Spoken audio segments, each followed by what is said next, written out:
What's up, gals, guys, and gamers of the internet? My name's Victoria. And I'm Tristan, and welcome to our new 2016 review for the PlayStation Vita platform. Since 4 years have passed since its initial launch, let's see how it's holding up going into the new year.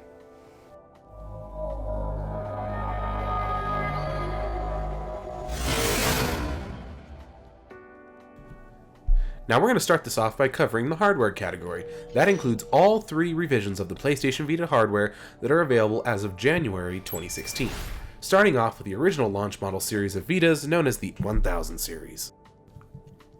Now my Vita is from the 1000 series. You can tell because it has the beautiful 5-inch OLED panel along with everything else you'd come to expect from a Vita. The directional pad, the analog sticks, PlayStation home buttons, select, start, as well as the 4 triangle, circle, X, and square face buttons, left and right triggers, power button, volume rockers, the PlayStation Vita's cartridge port for the games, as well as the mystery expansion port that we now know is used for audio and video output. Moving right along to the back of the PlayStation Vita, we can see the gigantic rear touch panel, the rear-facing camera, 2 nubs to help hold it comfortably, and onto the bottom we can see the proprietary PlayStation charging port, a headphone out/audio out, and the memory card port for PlayStation Vita's proprietary memory cards.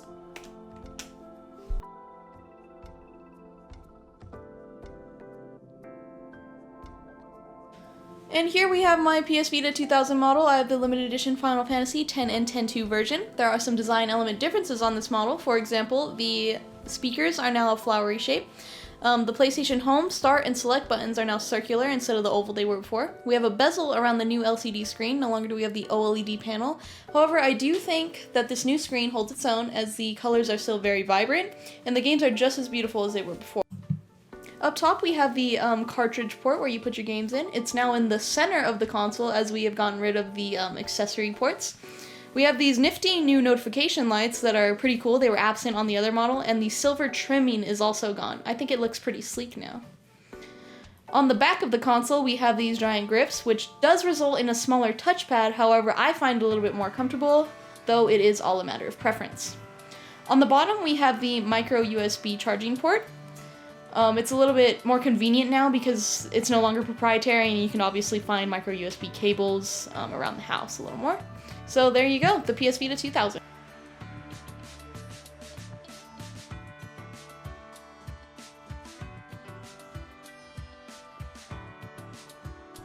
And finally is the most recent member of the PlayStation Vita family, the PlayStation TV, better known as the PlayStation Vita TV in Japan. We have a sleek, glossy look with the Sony logo right here on front. Almost looks like one of their Blu-ray players on a miniature scale. They have a tiny LED light right here to signal when the console is on or off. On the side we have the cartridge port where you put the Vita game in, just like any other Vita console. On the back is the power button, the memory card slot, just click it in and out. The USB port, HDMI cable, Ethernet, and the power plug. On the top we have the classic PlayStation logo, can't go wrong with that. Sony PlayStation TV on the back. There you go, PlayStation TV.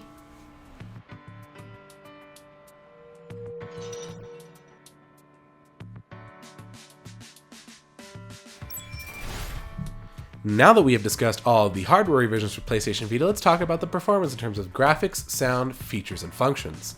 The PlayStation Vita features many new innovations that have never been done in the handheld business before, such as the dual analog sticks on the front, a 5-inch multi-touch sensitive OLED panel on the 1000 series, and a multi-touch sensitive LCD screen on the 2000 series.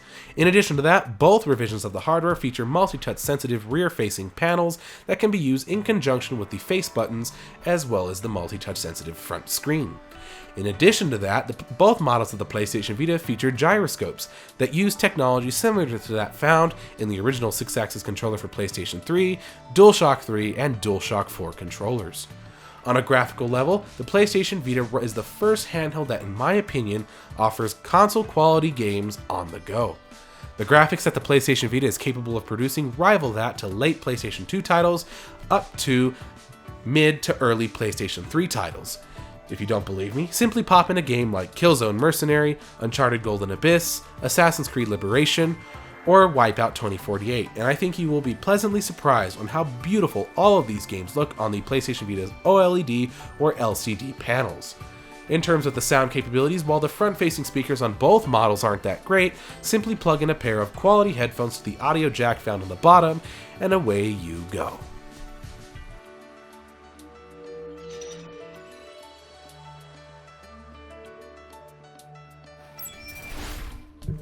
So now let's talk about the software, and this is where things are going to get a little complicated for the PlayStation Vita platform. You see, as you can see, the PlayStation Vitas, at least the 1000 and 2000, with their capacitive multi-touch capable screens, they have a nice little graphical user interface with them, or GUI. And with that, you can either swipe through the screen using your fingers, or you can use the directional pad or left analog stick in conjunction with the X and circle face buttons. Now, most people, me myself included, tend to use these screens with their fingers. It's easier, and you can just push the button or whichever application you want, and off you go. To close the applications, it's like paper. You drag your finger from the top right corner of the screen down, and it'll flip down like paper and close the app. That's nice. However, with the PlayStation TV, as of this recording, there is no way to use, for example, the DualShock 4's touchpad to navigate the menus in a similar fashion as if you were using the touchscreen. And that's unfortunate, because in the case of PlayStation TV, it could really use an overhaul on the interface, because the interface that's present on the Vita handhelds themselves simply do not work. It's like Windows 8. It works good on a touchscreen device, but the moment you're to physical buttons, it doesn't work well. Now, as for the games and other applications, I imagine if you're buying a PlayStation Vita, you're not buying it for other multimedia applications such as the Netflix, Hulu, and Crunchyroll, but they are there if you want them. Other major applications such as YouTube unfortunately have been discontinued, which is it's unfortunate because it used to work pretty well. Now, let's get to the games, which I hope are the reason you buy this thing to begin with.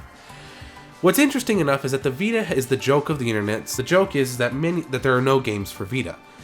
Interestingly enough, there are over 1,200 titles that are available to play on the PlayStation Vita platform. And although not all of them are compatible with PlayStation TV, a huge chunk of them are. And within those 1,200 titles, there are some real gems. Games like Freedom Wars, Tearaway, and many others are perfect examples of gems that are hiding away on the PlayStation Vita's library. And I can guarantee you, within those 1,200 titles, floating around on the PlayStation Vita, I'm sure that there are at least a couple dozen of them that will appeal to you.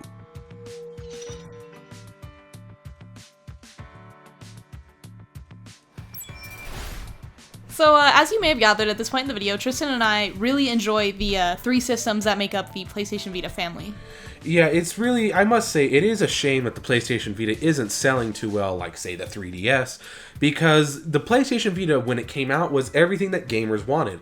A powerful handheld that could create console-quality graphics on the go, and although many people seem to have this misinformation that there aren't a lot of titles, like I said, there are over 1,200 playable titles on the PlayStation Vita handhelds alone, with a large chunk of those being perfectly compatible with PlayStation TV. And those titles range from AAA games from noteworthy developers to indie games from people who are just getting a fresh start in the gaming industry. And if you're not into those kind of games, the PlayStation Store is always readily available at the fingertips of gamers. You know, you can throw it back and relive some of those nostalgic days of your childhood, buy some PS1 classics, PlayStation 2 classics, and PSP games are even backwards compatible. And even when you factor in the remote play feature from PlayStation 4, although it's not perfect with every single game around, a large number of PlayStation 4's games work really well with a remote play feature. And then if you throw in the PlayStation Now service, you can now play PS1, PS2, PS3, and PS4 games on your PlayStation Vita with its own library of PS Vita games and PlayStation Portable games. It's a lot to get in one tiny little handheld. So do we recommend these consoles? Yes. Definitely. Personally, I would recommend buying the PlayStation Vita 2000 if you are an on-the-go gamer. Me personally, I really don't play games when I'm out and about. So the PlayStation TV would be, more aimed at that kind of demographic. Because, the PlayStation Vita experience is just waiting in your living room with one of those systems. So there you go. So you have 3 options to choose from: the older 1000 models, the brand new, still in production 2000 models, or even the cheaper alternative, which is the PlayStation TV. Let us know what you guys think of all of those systems down there in the comment section, and as always, we'll get back to you soon.